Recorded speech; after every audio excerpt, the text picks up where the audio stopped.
performance, but AMD Redstone is custom built to forward predict lighting models and give you realistic high-quality lighting without requiring lowering of the resolution or quality settings. Xbox Magnus will also allow developers to choose between AMD Redstone or Auto SR, or even a combination of both to drive high-quality visuals and high performance. All of these specs and these features are launching with a brand new Xbox dashboard that combines the best features found on Steam, married with a clean and responsive UI that shows you all of your console and PC games in a scalable dashboard that's meant for large and small screens alike. Xbox is building a unified gaming system across a Windows platform that starts with the next generation, including an overhauled achievement and notification system, finally giving us new animations and notifications for parties, game progression, and much more. Also, this dashboard will allow you to automatically capture game clips in real time using an algorithm that detects big moments in gaming and Yeah, AI video clip capture. What could go fucking wrong? Capturing those at high quality for sharing on social media or making production videos. But Xbox typically launches an undercooked dashboard and didn't even plan the refresh until now. So expect some features on standby or instability until they get the next UI fully upgraded for next generation. One thing that Xbox Magnus does that even the Steam machine won't be able to do is give you access to everything on PC storefronts and across the entire Xbox console library, giving you access to games on Steam, EA, Ubisoft, GOG, and Epic Game Store, but also the entire Xbox console library, which makes up over 6,000 games. This means your Xbox library, complete with achievements, cross-save, cross-progression, having a PC console hybrid with all of the games Steam machine. Yeah, but if they're gonna make your Xbox games backwards compatible, that just means that you're gonna be able to do that shit on PC anyway. So it's kind of like, why? Yeah, thank you. Why this? So if they're gonna make a PC that has backwards compatibility, that means they're gonna bake the compatibility that into the Xbox app, which means you will be able to access it on a normal Windows computer. Again, just get a PC. Don't buy this fucking Xbox. Steam has, plus possibly over 1,000 Xbox games that currently aren't even available to buy or play on PC to this day. Literally millions of games with a bonus library.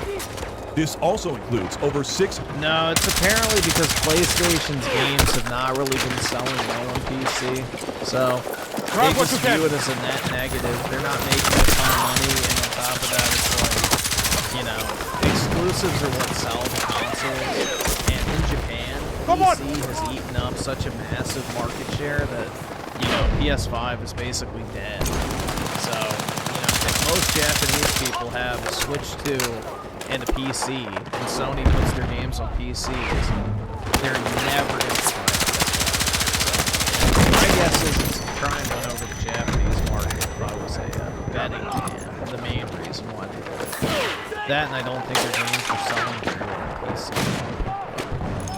We shall see. It's not like anybody wanted to play them anyway. 100 backward compatible titles from the original Xbox all the way up to the 360, and of course all the Xbox games. Many of these support FPS boost and upsampled resolution features in backward compatibility software for Xbox, giving you remasters already available on former consoles. But Xbox Magnus is utilizing neural rendering techniques on the chipset. They will drape over high-quality graphics in real time, making older games feel more modern. This is something NVIDIA is already utilizing. This forward-thinking software has Xbox with their own back-and-pat neural rendering. It will forward predict frames and pixels in the rendering pipeline to increase the resolution, lighting models, and predictions for graphics quality to basically remake the game as if you were playing it by predicting the frame renders. This will likely be a toggle on and off feature for those that don't want to play the game outside of its classical intention, but toggling it on could give you a look at future tech and bring older games to life. I also expect neural rendering to be a work in progress and to improve over time. PlayStation games on the Xbox Magnus. Yeah, well, God of War Remastered would probably be one of those games they never port to PC, kind of similar to Astrobot, I guess. Or Blood, or not, not Dark Souls, shit, Demon Souls Remastered. So yeah, like Demon Souls, Astrobot, God of War Remake probably would never be PC, but maybe, who knows. One of the major selling points of the Magnus has or Knack, I forgot about that. Knack 1 and 2 are actually now become a major pain I like that. Knack point due to the recent developments with exclusivity across Xbox and PlayStation. Previously, PlayStation was putting all their live service games on PC, and their single-player games came to PC around a year later. This means that right now there are well over 30-some tentpole popular PlayStation former exclusives available on Steam, which in turn will be on the Xbox Magnus. But PlayStation leadership is honing support for their games on PC altogether to further bolster the PS5 and upcoming PS6. It was also heavily rumored that Sony would like to block PlayStation games from being playable on the Magnus, but legality permits them from blocking the device. So instead, PlayStation would have to remove them from Steam. Xbox Magnus will have full access to a limited flagship list of PlayStation games. But looking into the future, if you want to play PlayStation games on the Magnus, it may be limited to their live service multiplayer games that launch on PC day and date. So we already know the Xbox Magnus will have access to millions of games, thousands of legacy titles from the Xbox. But what about physical discs? We have collected games over the decades. Unfortunately, the Xbox platform hosts a near 90% digital entrenched customer base. Yep, there will be no disc drive. With the remaining 10% holding on to physical-based media that they collect on game shelves. The PC market has been fully digital for over 15 years, and PlayStation's customers are reaching well over 80% digital themselves. Microsoft and Xbox have to strike a compromise and offer a detachable or even connectable disc drive for the Xbox. They're not going to. Magnus. This would be at little or no cost to them. An already expensive premium console would cost them about $30, and Xbox Magnus could provide an option to add a disc drive to their console for around $100 to the customer. If Microsoft decided to leave physical-based games behind in the next generation, the outfall from the games industry and the media would be more damning to the brand. Something that a $100 disc drive could totally remedy if only it serves a minute slice of Xbox customers. I would expect Xbox allowing some form of option to play your physical-based games on the Xbox Magnus. And all of this will be connected through a true next-generation haptics controller. The Xbox Project C-Bile is a Wi-Fi 6 device controller with haptics, central motors, and audio-driven vibrations that will simulate tactile feedback response and technically give the player holding the controller the long-awaited living device that will connect them to the new vibrant imagery on screen. Wow, this controller is definitely a catch-up to what the DualSense 5 has been doing for almost 6 years. But or what Nintendo has been doing with HD Rumble since its new Xbox controller will also have new modern features like lift away and able to pair and connect to multiple devices with ease seamlessly, giving players a brand new next-generation dashboard and a reinvented futuristic controller that will help round out the premium feel of the Xbox Magnus. Since the Xbox will be running on a version of Windows 7 or possibly a kernel of 12, does this mean that the Xbox Magnus will also be a fully functioning PC for software, business, and entertainment purposes? Can I install my favorite video editing software, do my taxes, or check my email on this device? The new Xbox Magnus is running on a hypervisor, which is a virtual Windows machine giving you access to a console-like experience for gaming, but also allows you to boot into Windows PC mode and have your console connected to your TV or monitor to do everything that your home computer could do, which would include installing whichever apps are approved on the Windows Store, and then you get a Windows update that breaks your console. I'm over here. Take it. Gaming. Like what happened with the Zog Ally X is apparently Microsoft pushed out an update that bricked all the fucking features. Even things you can download from the internet. This sounds like a big liability for the Xbox hardware and software team, but it's very likely that the hypervisor will allow you to treat this thing like a gaming console and a home PC in many ways. But there's one more surprise. The Xbox and Microsoft team have not given up on their first-party Xbox gaming handheld. They've seen great success with the Xbox Rock Ally handheld and are using it as a test bed for their new dashboard software and PC and console game compatibility.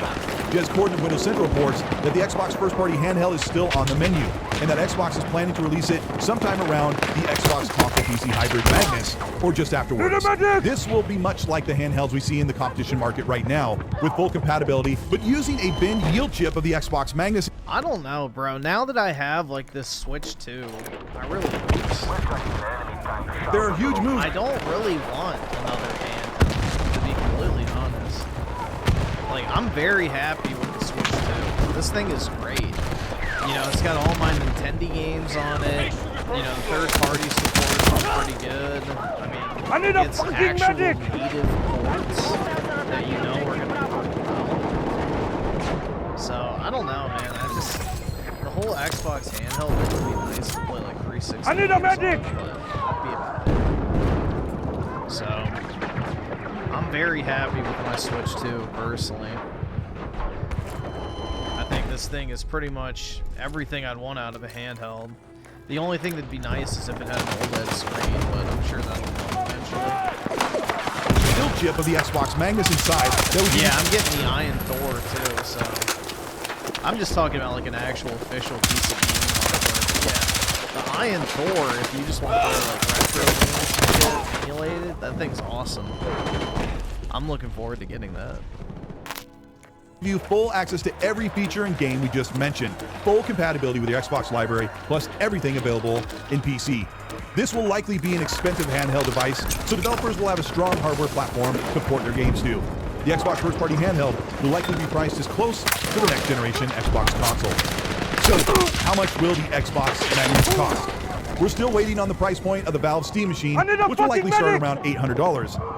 And rumors are pointing to Xbox looking at the specs in 2026 form to price the Xbox Magnus anywhere from $1,000 to up to $1,500. Jesus. Microsoft is looking at the Magnus more like a Surface Pro device, a premium high-end production level device that is expensive and made for the hardcore user. There are well over 60 million Xbox users right now that haven't fully moved up from PC or other consoles, and it's likely that Xbox expects the Magnus to sell anywhere. Wait, that haven't fully moved up from PC or other Xbox consoles? How the fuck do you move up from PC to console? That doesn't make a bit of sense, bro. If you're already on PC, why would you downgrade to a Xbox like PC console hybrid? That doesn't make any fucking sense. That's completely antithetical to what you should be doing. You should just upgrade your existing computer. From 5 million to 12 million units tops in its life cycle. Man. At a price of $1,000+ Xbox Magnus is priced to make a profit for the first time in Xbox's console history. They'll be able to make money on each one of these sold, and it isn't directly competing with the PlayStation 6. It's also very low. It isn't? Yes, it is. I guarantee you it is competing with the PS6. How is it not?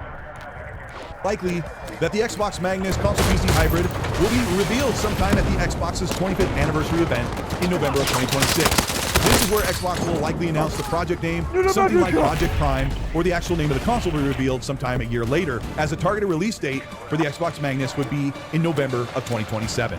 But what about the games?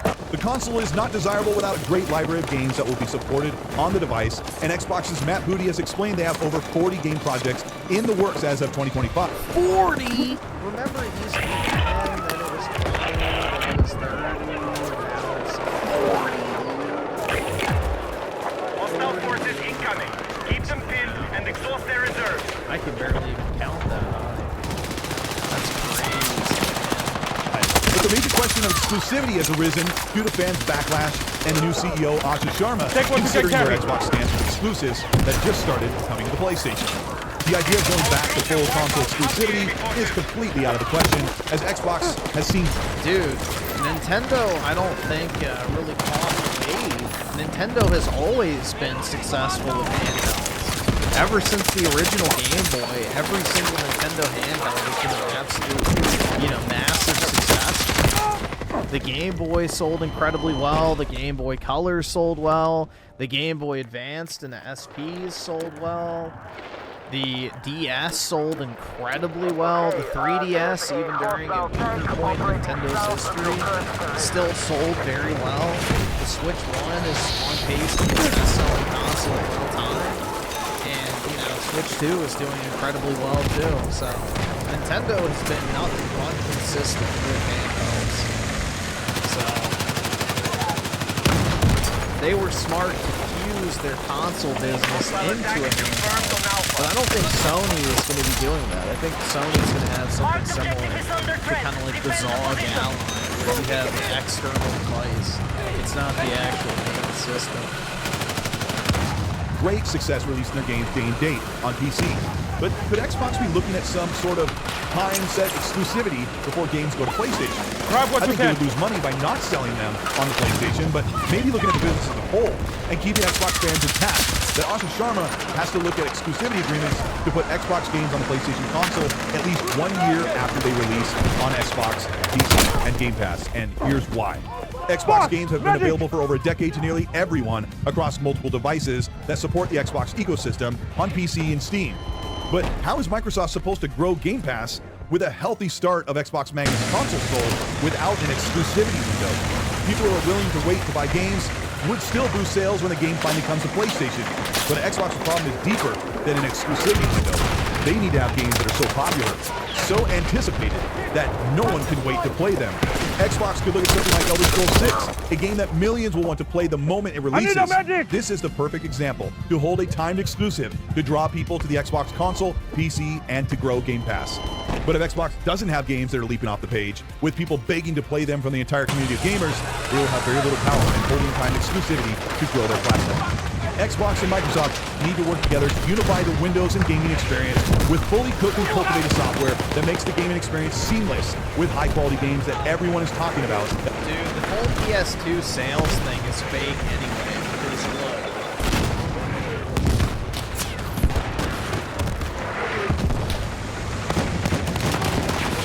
The whole PS2 thing is completely fake because this is the issue.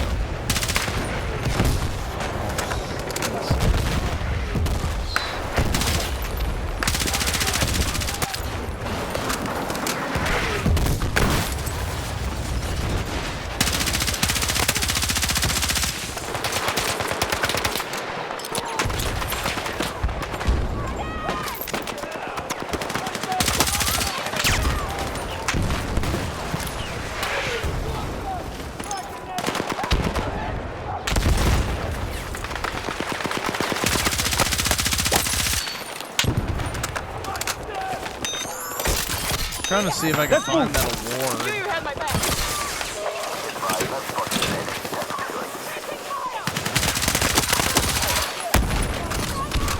Oh, let me check something.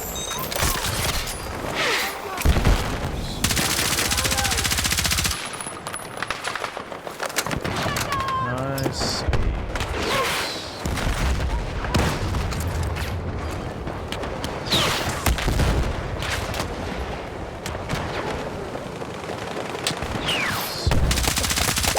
Yeah, so this is bullshit of the number. So look, in memory of PS2 mass production, produced 636,000, right?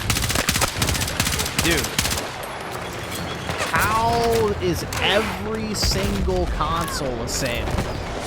Like, that's literally impossible.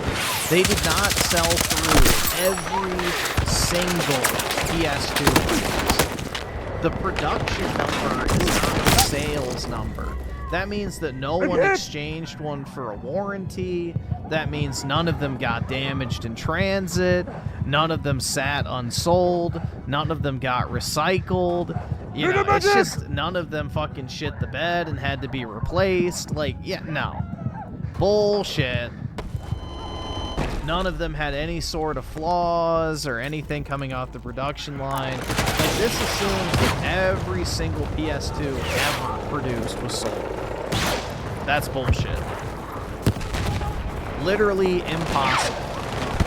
So, they pulled that number straight out of their fucking ass, bro. Because the thing is it was 155 million for like 10 years, and then all of a sudden Jim Ryan adds another 5 to that number. And it's not the number sold, it's the number produced. Which, if you know anything about manufacturing, especially consumer electronics, you have to keep about 10% of your stock on hand in order for warranty claims, exchanges, defective units, or inventory loss. So, yeah, it's massive fucking, like, just code. But the good thing is the Switch 1 will surpass that 160 million by a very comfortable margin. And, you know, Sony can just sit down and shut the fuck up. That will match the level of power and capability built into the chipset. But Microsoft and Xbox have an entire world to prove, and their fans have been through the longest era of empty promises and expensive devices. But if all of this can come together, we have a pretty exciting generation to look forward to in 2027. This is Colt Eastwood. Thank you so much for checking out this video. Ever since the end of last year, I've made a bunch of videos about the Xbox Magnus, the OEM consoles, and so much more. But being able to pull everything together, I was working on this video just before Phil Spencer and Sarah Bond left, and then Asha Sharma comes in, and everything has been in flux ever since. But after having some time to look at what's going on, and being disappointed with how Phil and Sarah were running things the past couple of years, I have some cautious optimism and some reasonable pessimism